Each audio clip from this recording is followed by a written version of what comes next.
మన ప్రభువును ప్రియరక్షకుడునైన యేసుక్రీస్తు శక్తిగల నామంలో మీ అందరికీ శుభములు. ప్రియమైన దేవుని బిడ్డలారా, మరి ఎలా ఉన్నారు? గతించిన దినమంతా కూడా ఆయన రెక్కల నీడలో మనందరినీ కాపాడి మరొక నూతనమైన దినములో నెలలో మనల్ని ప్రవేశపెట్టిన విధానాన్ని బట్టి మరొకసారి ఆయనకి వందనాలు చెల్లించుకుంటున్నామండి. ఈ దినము దేవుడు మనకిస్తున్న వాగ్దానము కీర్తన గ్రంథము 20వ అధ్యాయము 2వ వచనము. పరిశుద్ధ స్థలంలో నుండి ఆయన నీకు సహాయం చేయును గాక, సియోనులో నుండి నిన్ను ఆదుకొనును గాక.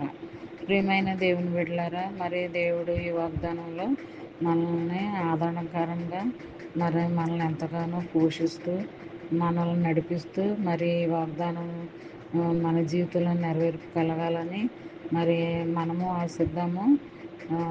మరి పరిశుద్ధ స్థలంలో నుండి ఆయన నీకు సహాయం చేస్తానని మాటిస్తున్నాడండి. అంతే కదండి, సియోనులో నుండి నిన్ను ఆదుకుంటానని వాగ్దానం చేస్తున్నాడు అనమాట అండి. ఈ వాగ్దానం మన బ్రతుకుల్లో నెరవేర్పు కలగాలని మనము కూడా కోరుకుందామండి.